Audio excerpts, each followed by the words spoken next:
नमः शिवाय। ॐ नमः शिवाय। ॐ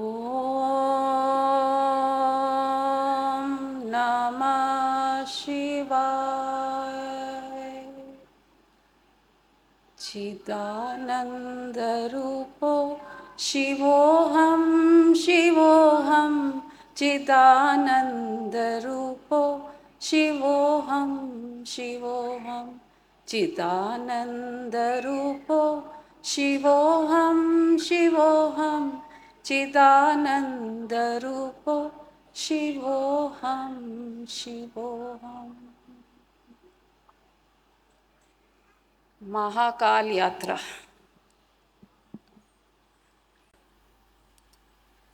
जीव जीव की यात्रा, जीव से शिव तक की यात्रा। और शिवरात्रि मुक्ति की रात्रि है। शिवरात्रि मुक्ति की रात्रि है। जीव को जगाता है शिव, गुरु जगाता है हमारे अंदर के शिव को। और आज जो आपने यहाँ महाकाल यात्रा देखा, कितने नगाड़े कितने बजाए हैं ये लोग, बार बार बजाते गए, मस्ती में गाते गए, डांस करते गए, अगले साल तक भूल जाते हैं। शिवरात्रि हर साल आती है हमको जगाने के लिए, जीव से शिव बनने के लिए। लेकिन कहाँ, कैसे? बहुत आसान है, बहुत आसान है। महाकाल, काल और काली। महाकाल बनना है हमें, हमें महाकाल की यात्रा करनी है। और आज ये जो यात्रा थी, बहुत ही सुंदर तरीके से दर्शाया गया कि हमारी यात्रा कैसी होनी चाहिए। हम बाहर निकले बंगलों से यात्रा के साथ, बाजे बज रहे हैं, गण है, सब है, सब शिव के साथ नाच रहे हैं, गुरु के साथ नाच रहे हैं। शिव मंदिर गए, वहाँ आरती हुई शिव जी की, और आरती करते करते ओम नमः शिवाय, ओम नमः शिवाय का चैंटिंग करते गए, आगे बढ़े। जीव भी ऐसा ही है ना, जब ये दुनिया में आता है तो रिलीजन से बंधावा होता है, धर्म से बंधावा होता है। तो शिवलिंग की पूजा हुई, आगे वाटरफॉल है, पानी एलिमेंट, वाटर एलिमेंट, शिव जी वहाँ भी बैठे थे, वहाँ भी उनकी आरती हुई। कि हमको जीव से शिव तक, पहले शिव जो ये शरीर है, फिर जो 5 तत्व हैं उसकी भी आरती हुई, और एंड में हम पहुँचे कहाँ?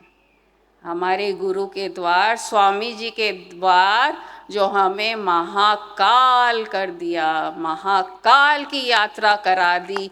और गुरु ही महाकाल का यात्रा करा सकता है, नहीं तो जन्मों जन्मों तक भटकते रहेंगे। हर साल यात्रा आएगी, नगाड़े बजेंगे, हमको जगाएंगे, हम नमः शिवाय करेंगे, और सच्चिदानंद शिवोहम शिवोहम कितने बार हम गाते हैं, बार बार गाते हैं। लेकिन क्या हम वो बन पाए? कितना मुश्किल है और कितना आसान है। गुरु के साथ अगर हो जाए, स्वामी जी ने जो हमें कराया, स्वामी जी अब आप सबको भी वही ज्ञान अलग अलग तरीके से हमारे थ्रू, हम तो इंस्ट्रूमेंट हैं, कोई ना कोई तो चाहिए ना बोलने के लिए। अभी यहाँ पे म्यूज़िक लगा हुआ है तो उनको चाहिए, स्पीकर्स चाहिए, जब वो गाना लगेगा वो स्पीकर में से आएगा। वैसे ही हम स्वामी जी के लिए इंस्ट्रूमेंट हैं, और स्वामी जी जो ज्ञान देते हैं वो ही हम बाहर बोल पाते हैं, और वही समझाना चाहते हैं कि ये यात्रा महाकाल, काल और काली। अरे महाकाल तो स्टैटिक शिव है, महाकाल स्टैटिक शून्य, जहाँ कुछ भी नहीं है। काल के परे वो कॉस्मिक एनर्जी, वो कॉन्शियसनेस, वो है महाकाल। और जैसे ही काल शुरू होता है, टाइम एंड स्पेस एग्जिस्ट करने लग जाता है। दोनों एस्पेक्ट ऑफ क्रिएशन शुरू हो जाते हैं, टाइम एंड स्पेस। और Mahakal beyond time and space है।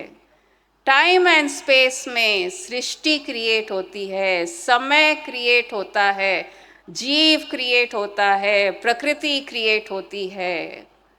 और ये सब चलाने के लिए शक्ति, माँ काली की शक्ति प्राण के रूप में सब जगह फैल जाती है। तो ये जो यात्रा है, जीव से शिव, शिवरात्रि मुक्ति की रात्रि, महाकाल से काल, काल से काली, काली प्राण है। प्राणायाम, योगा में प्राणायाम कराते हैं, ये विराम दिलाते हैं, प्राण को रोकते हैं और रोक के हम हमारे शुद्ध चेतन आत्मा से मिलना चाहते हैं। तो शरीर ये मिला है एज अ इंस्ट्रूमेंट उस शिव को पाने के लिए। और माँ काली प्राणायाम के द्वारा, प्राण के संचार के द्वारा हमको ये बोध दिलाती है कि मैं सर्वव्यापक हूँ। प्राण ऐसा एक जगह नहीं है जहाँ प्राण नहीं है, मैं प्राण हूँ। मेरी आराधना करो तो मैं तुमको समय और स्पेस के बियॉन्ड महाकाल तक ले जाऊंगी, शिव तक ले जाऊंगी, वो कॉस्मिक एनर्जी तक ले जाऊंगी। महाकाल, महाकाल और शिवरात्रि, ये यात्रा बार बार हमको करनी पड़ेगी, क्योंकि जीव हर बार भूलता जाता है कि मैं शिव हूँ। अभी जो ये यात्रा की हमने बियॉन्ड टाइम एंड स्पेस, वापस हम जीव से जब हम टाइम एंड स्पेस को कॉन्कर कर लेते हैं, तब हम महाकाल हो जाते हैं। जहाँ से महाकाल से काल निकला, प्रकृति निकली, सृष्टि निकली और प्राण सब में व्यापक हो गए।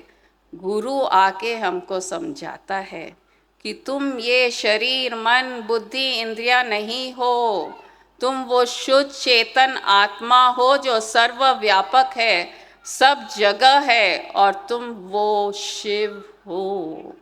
गुरु ये याद दिलाता है कि तुम शिव ही हो, और हमारी जर्नी जीव से शिव शुरू हो जाती है।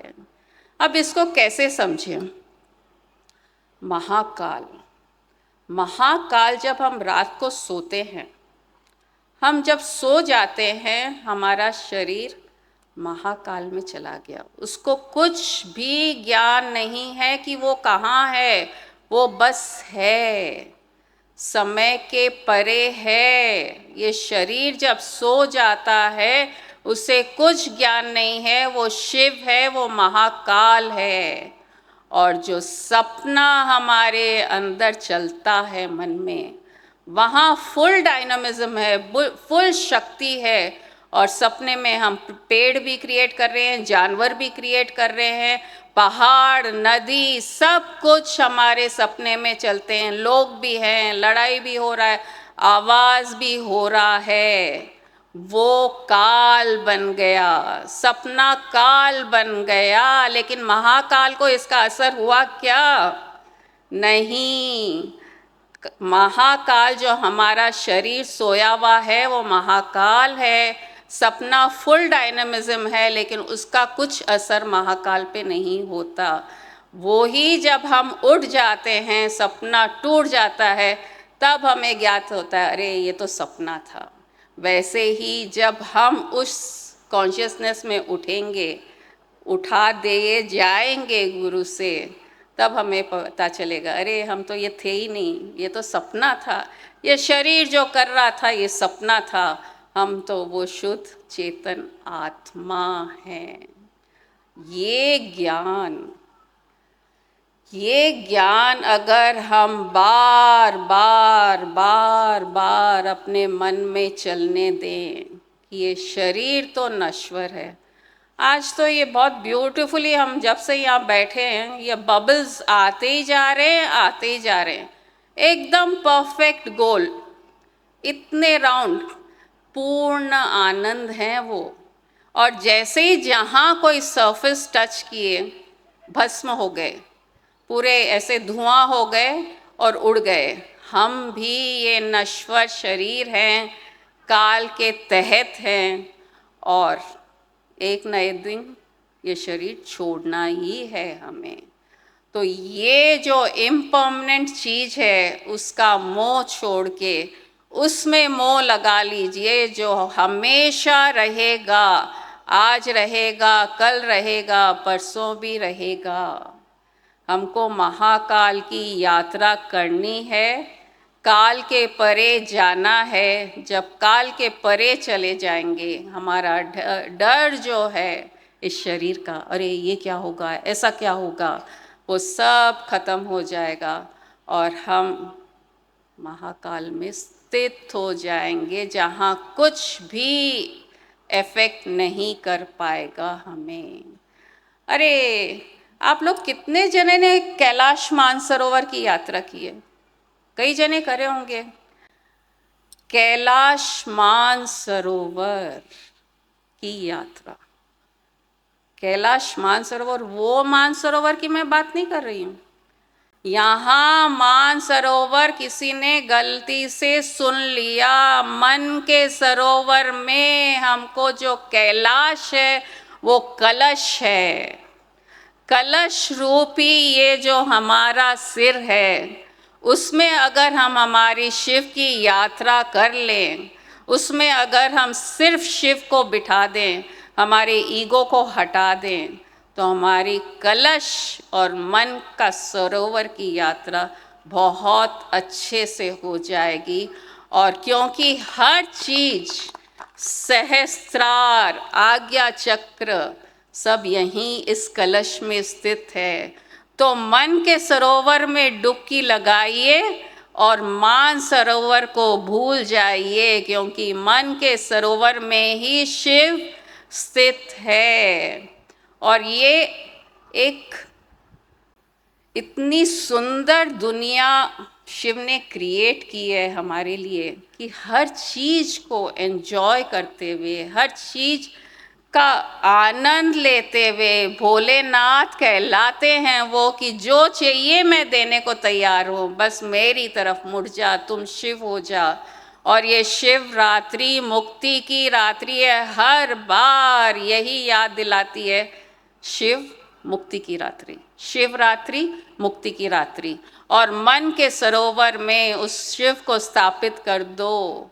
शिव के अलावा सृष्टि नहीं है, शिव ही शिव है। चलिए चैंटिंग करते हैं, मैं बोलूँगी उसके बाद आप बोलेंगे। आंख बंद कर लीजिए। अहम शिवरूपी, अहम शिवरूपी, अहम शिवरूपी, अहम शिवरूपी, वरूपी, अहम शिवरूपी, अहम शिवरूपी, अहम शिवरूपी, अहम शक्तिरूपी, अहम शक्तिरूपी, अहम शक्तिरूपी, अहम शक्तिरूपी,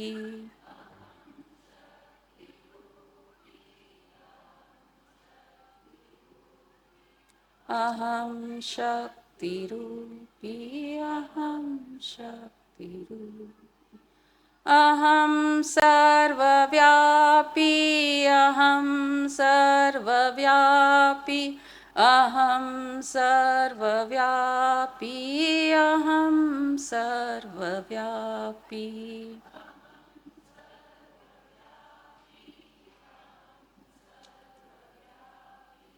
अहम सर्वव्यापी, अहं सर्वसाक्षी, अहं सर्वसाक्षी, अहं सर्वसाक्षी, अहं सर्वसाक्षी।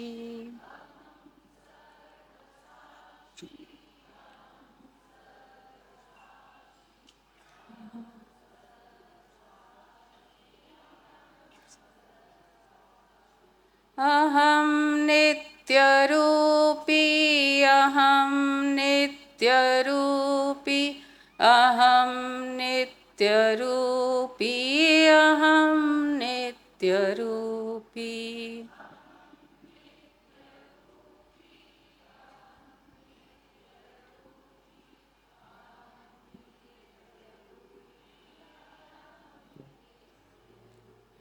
अहं निर्विकारी, अहं निर्विकारी, अहं निर्विकारी, अहं निर्विकारी।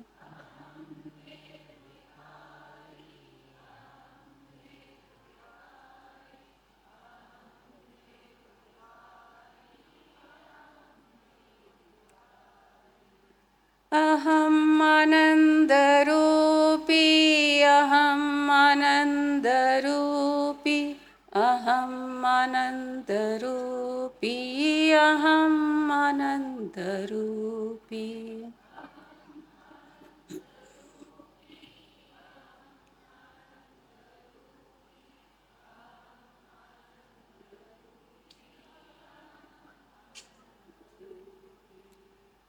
अहं ब्रह्मरूपी, अहं ब्रह्मरूपी, अहं ब्रह्मरूपी, अहं ब्रह्मरूपी।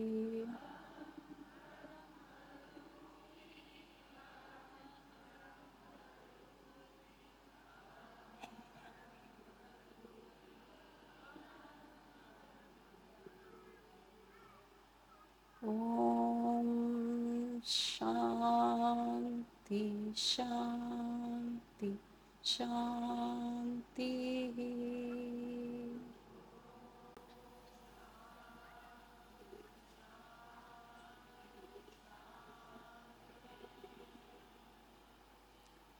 धीरे धीरे अपने आँख खोलिए।